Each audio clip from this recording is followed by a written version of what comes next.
Randy Marinus is ongetwyfeld een van die grootste name in Suid-Afrikaanse rugby voor eenwording.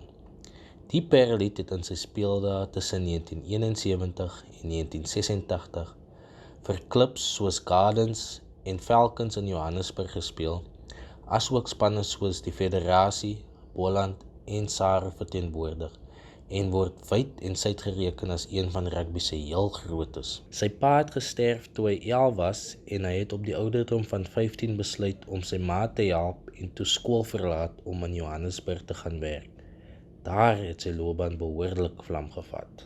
'n jaar tevore het ek by my Klub Gardens gaan aansluit, maar net derde span gespeel die eerste jaar. En toe ek door 1973 Joburg toe gaan speel ek nou vir Falcons en ek speel onder andere met ons president Mark Alexander se ouer boetie Tabby in Falcons en Mark was All Blacks. So ons het hulle sommer lekker opgekap. Ek sê nou nog vir hom, ons het lekker opgekap vir Mark hulle.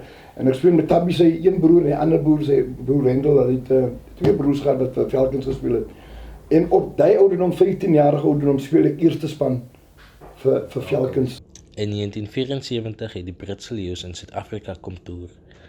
'n Jong Marinus het een van hul wedstryde in Kaapstad gekyk en was sodanig geïnspireer dat hy self vir die federasie wou speel. 'n Skamele 2 jaar later is Marinus, of Eyster soos hy alom bekend gestaan het, as 19-jarige gekies om die federasie teen die All Blacks in Goodwood te verteenwoordig. Om proewe te gaan speel vir die federasie was vir my ook 'n groot eer, want daar moet jy gaan bewys dat jy in die Protea span kan speel, en die Protea span speel teen die All Blacks 1976, en net so veel sê, daar was groot name in die federasiespan, wat ek as jong man ook geadmireer die manne, soos Koos Parwater, was Hannes Meyer, en dan was het Jack Juries was die kaptein, daar was Ralph Mossen, wat ek baie groot respect gehad het van Noordlikes, want Noordlikes was 'n goeie dorpspan destyds in die federasie, so jy moet gaan skouers skuur met die manne, maar net my manier ek geoefen het en gedissipline was in rugby, was het vir my een van my grootste oomblikke om gekies te word.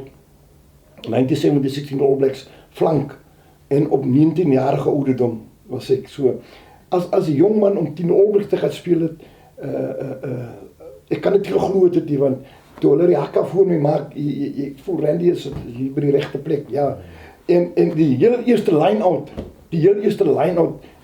dis nog soos het gister by my gebeur het, hulle het iets in hulle niese gedruk, nou, ons kleerlinge het die destyds, was die technology nie soos het nommer 1 by die wit mense is, aan die ander kant van ons, en oorsee nie. So, die manne het goed in hulle niese gehad, wat hulle in hulle niese gedruk het, wat hulle, ons heel eerste line-out, ons het nie skram gehad, ons heel eerste line-out, toe proes hulle soos pere langs my, ek sê, soos pere, so, want ek kan sien, nee, die man is opgesweep vir die game rugby, teen ons, en daar was 'n gevalletjie wat Billy Bush, hy was mos nie meer nie, hy was onbeskof gemis, hy in Turkey sê het ons Frans Renke, het so 'n tif gehad in die skram. Nou is ek ook maar parmantig op die 19-jarige ouderdom, en ek skop hom teen sy kuit.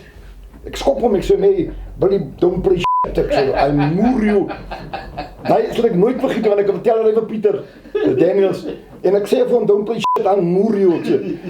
In my hoedanigheid, as 'n jong play, maar hier begin ek sê ook agressief, want hy was hy was 'n blok van 'n mens gewees, man. In 1978 besluit Gardens om oor te skuif na SARU toe.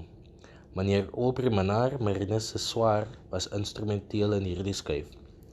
Randy Marinus het egter daarna nooit weer teruggekyk en Boland en SARU met onderskeiding as flank en kaptein verteenwoordig tot en met sy uittrede in 1986.